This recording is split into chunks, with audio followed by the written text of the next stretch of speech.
Welcome back to the Chrysalis House YouTube channel. My name is Chrysalis, and today I'm telling you what I learned in creating my debut single, The Newest Testament. The first thing I learned is that your first, whatever the fuck it is probably going to suck on some level. And yes, I did just say that. About a week or two before the release date of the song, I had like the biggest giant crying fit ever. I was on the floor of my apartment. I was just like letting myself feel, and I came to this space where I just accepted that it was probably going to be really, really bad. Which is fascinating because I had started the process of creating the single with this very egoic, unrealistic expectation that it was going to be a lot better in quality than it ended up being. And what I mean by that is completely holistic in the sense of I'm a new artist and I was expecting myself to create something reminiscent of an artist who has been honing their craft for years. I actually found a lot of relief when I accepted that it was just going to be the worst song that people had ever heard. I was like, you know what? Okay. If it's really so fucking horrible, then it's horrible. And I'll let it be horrible. And I'll move on to the next one. And I'll get better every single time I do a song. As somebody who grew up feeling like I had to be fucking perfect at everything, this was like very emotional for me. It was very intense. And seeing so many mirrors of me telling me this is the worst song ever, like literally seeing it make it onto ranking lists of like, this is the worst thing ever. I'm like, yeah, this is a really interesting, intense experience I created for myself on a soul level to just reckon with, feel through, get over. And here's the thing, I actually kind of like the song. I both like it, and I know there's so much room for improvement. But ultimately, this first version of it, first version, was an exercise in letting it be fucking shitty because it's my first song. It took pressure off of me in the end, and it got me to the space where I'm now working on my second song, and I can already tell that I'm growing a lot. The second thing that I learned in creating my debut single is there are so many more steps to releasing music than I ever imagined that there would be. Doing something is so different than just thinking about it, and I took on the responsibility of not only writing the song lyrics with my wife. I mean, that was the fun start of it all. I took on the responsibility of creating the beat from scratch, which I'd never done before. And I did it on a software that many people recommend no beginners ever use, Ableton Live, which I had a lot of fun with, but it's definitely very complex and difficult to use. I then experienced a lot of challenge when it came to vocal production and recording, and just recognizing by my own experience how complex audio engineering is, and really just recognizing this is so much bigger than I ever thought it was. And of course it is, because I'd never done it, so how would I know? It was even interesting figuring out that uploading my single to DistroKid means, yeah, it's uploaded to DistroKid, but then you gotta wait like however long for the song to migrate from DistroKid to all of the different streaming platforms. So iTunes and Spotify, it went up really, really quick, and then I believe it's still dispersing to different platforms to this day. So that's very interesting for me to take note of just for the future and for different single releases, I suppose. I learned about things that I'd only ever really heard in passing, like reverb, and I started hearing like equalizer and de-esser filters and just so many different things. Like I got introduced to a world that I'd wanted to walk in for my whole life and avoided because so many feelings and oh my god, what if I ruin this? And I finally opened the door to it, and it's a lot. I opened the door to learning, and it's just going to keep opening because I have found an amazing space to utilize in the city I live in with more tools and more access to Ableton in a more professional space. I'm sure there's more, but I'm not thinking of it right now. Another thing I learned in creating the Newest Testament is that for me personally, I would rather have the quality or the professionalism of whatever artistic, creative thing I'm making be lesser than and still be authentic to my true vision. I worked with a couple different beat makers when I started making the song. And aside from learning how to way better communicate my ideas of what I hear in my head to other people, that was a big lesson I learned, is like, how do I even communicate what I'm hearing to other people? Spoiler alert, it's just voice memos and imperfect voice memos. I ultimately parted ways because neither were honoring or able to create what I heard in my head for me. And part of that was I did not have skilled communication then. And part of it was there was a lack of ability that I saw.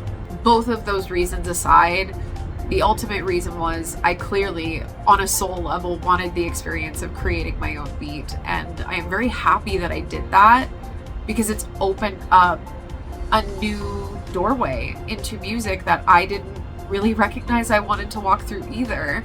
I had been really experienced in the sense of like I've written poetry most of my life, and so to me writing lyrics are vaguely along those same lines.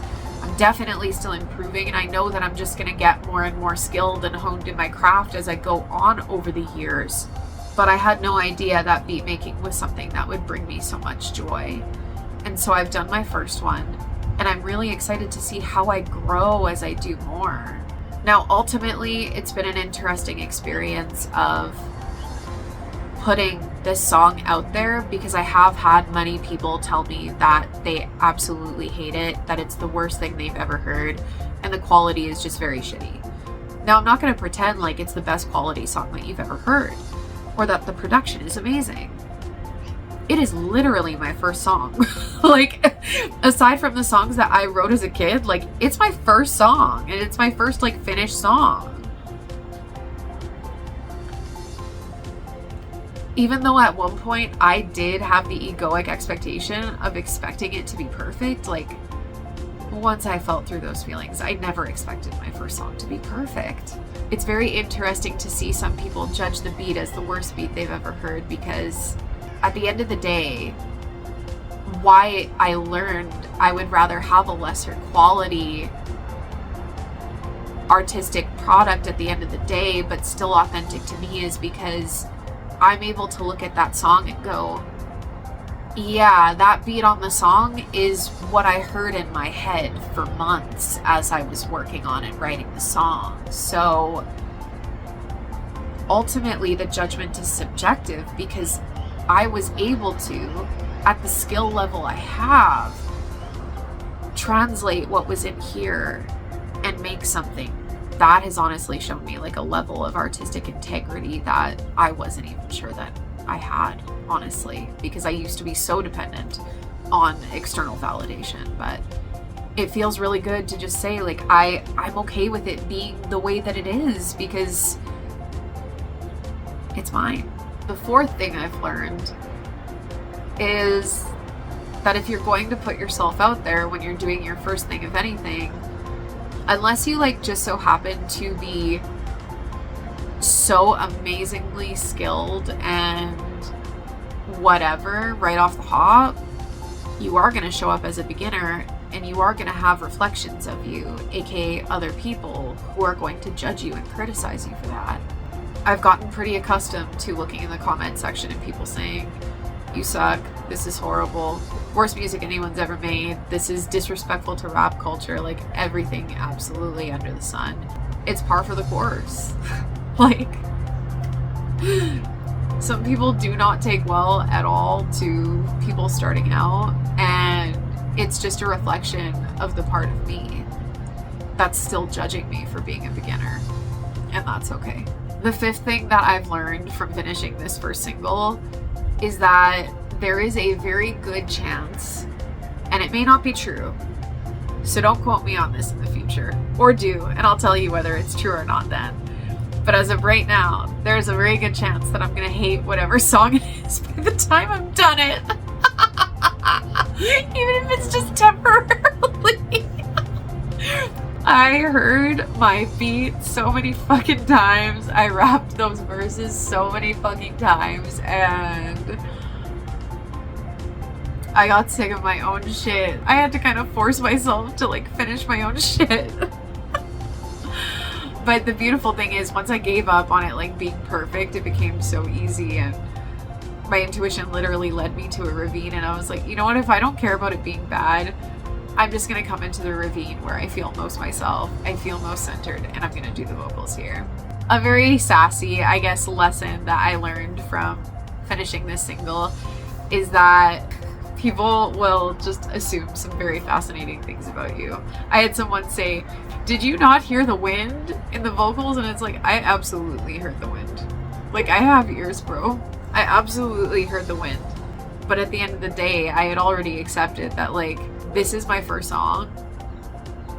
I have tried so hard to make it perfect, and because of my skill level, it is not happening no matter what in the timeline that I've given myself. And so I'm just going to do what feels good for me right now with the equipment I have. Would I ideally bring a microphone that has a sort of fluffy thing on it? I don't know the technical name for it, but to diffuse the wind in the future, absolutely. But am I mad that I recorded in a ravine? Absolutely the fuck not. Like, I recorded vocals in the closet with a lot better of acoustics, and the difference in the joy and the peace you can hear in my voice was so tangible. At the end of the day, when I was going through and layering different vocal tracks on one another and being like, oh, okay, fuck, there's like all this wind here, I was like, I might as well just lean into it. And that kind of leads me to the last thing that I feel like sharing that I learned when creating this single, which is be true to your original vision and be flexible enough to the point where you're willing to let whatever art piece you're creating become whatever it's meant to be. I did not foresee having a rushing stream, a bird call, and wind in my final song, but I did. And it reconnected me with me in a huge way. And even though it doesn't sound professional at all, to me, it sounds like someone making their first song deeply immersed in the woods, which is exactly what it was. That's exactly what it was. Like, it's not trying to be anything it's not. If I can leave you with anything, it's that I have grown more as a person from letting myself be messy and fail and be judged and criticized in public than I have by hiding myself away. Even though it's very intense emotionally and confronting at times to live this way and be so willing to be public, as I'm like very much a beginner and growing and getting better and messing up and, you know, just expanding and growing and da-da-da-da-da-da-da-da-da. I wouldn't change it. Like, I'm already working on my second song, and I was sharing it with my wife and my bestie, and my bestie is like very fucking honest and told me, dude, like, you are growing so much already. This is already such an improvement. And it has me excited thinking about, where am I going to be 100 songs from now? Like, I'm really excited to look back at the Newest Testament and see where I started.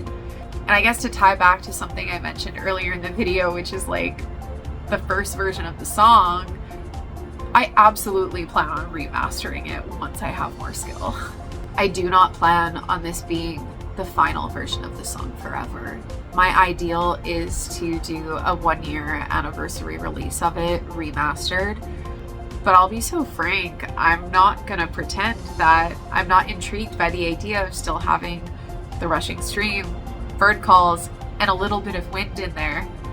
But the goal is, with more reps and experience making songs in every single way, that I will be able to create a finished product that is a lot more enjoyable of an experience to listen to. That is everything that I feel like sharing about what I learned from making my first debut single. The reason I say everything I feel like sharing is because I'm sure there is more that I will think of as soon as I turn this camera off. But thank you so much for being here. My name is Chrysalis, and I will see you in the next one.